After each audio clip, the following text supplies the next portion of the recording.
I feel that Times has influenced the war through influencing other newspapers, through influencing the government, because every president reads the New York Times. Most of the members of Congress read it, all the members of faculties, not all of the members of the faculties, but many college faculty members read it, presidents and so on.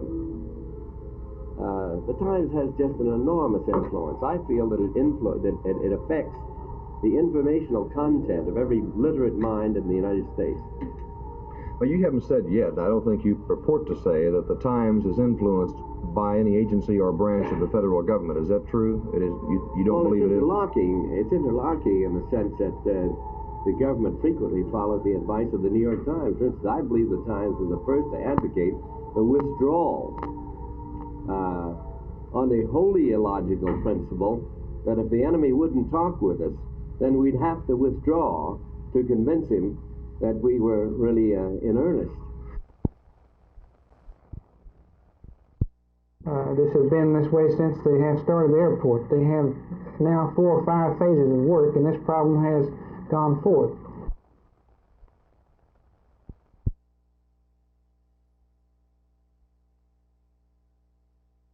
In calling the second White House Conference on Aging, President Nixon declared, and I quote, "We must explore and carefully consider a variety of suggestions for helping the more than 19 million Americans who are now 65 and over, and the many millions more who will soon be in that category, to live healthier and more productive lives. We must find better ways for our society to tap their wisdom and talent and experience." That's the purpose of this meeting today at the Texas Bank. Senior citizens from the Dallas area are having their say in their needs and what they would like to see come up at the second White House Conference on Aging, and legislation that may help them better live their lives.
A week ago, the county commissioners had plans to buy an old brick building at 116 Commerce Street in Fort Worth to provide some relief space for the overcrowded tax department. Today, however, the court discussed the possibility of building yet an east wing onto the old county courthouse.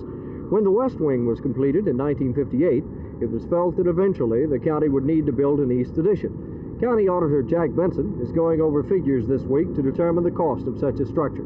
When the figures are in, the commissioners will start looking for the money.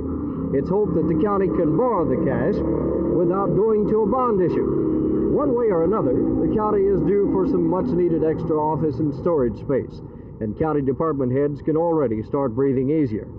Art Sinclair, Channel 8 News on the Move, Fort Worth.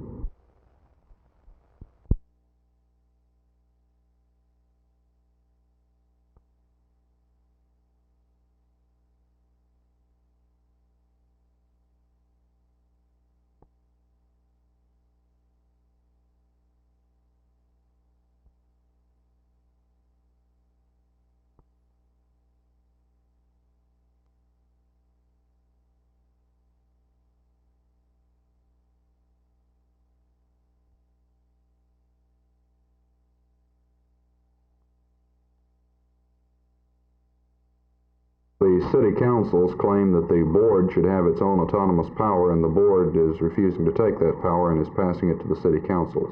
In essence, that's it. They have a regional or executive director of the airport board, but he has not seen fit to make any final decisions. And we're not even sure at this stage who is the man or group of people we should be really talking to as to asking them to make the decisions. We appear before the city council in hopes that somebody will come forth and say we are the ones to make the decision. You look to us, we will analyze the wages, we will make the determination, and this will be final. And until you find the person in charge, you can't really negotiate for wages. Yes, that's correct.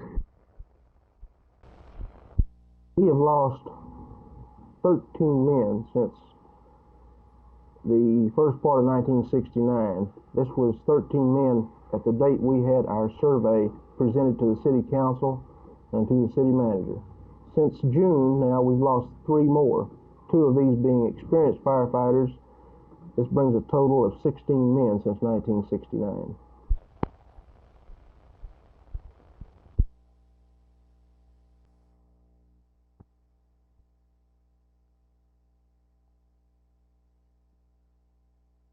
I'm afraid the first need is going to be increased retirement benefits. Many people have such limited incomes that they are facing a real problem of existence rather than living. Taxes are rising on every count, and I feel like people on a fixed income can ill afford the taxes, the rise in taxes. The plans have been made on this income, and now to have a big jump, a double in the local taxes and federal taxes, and then all of this taxing on checks and things like that at the banks, all the charges, every charge they have being taxed, is the thing that's going to be of primary importance to all elder citizens.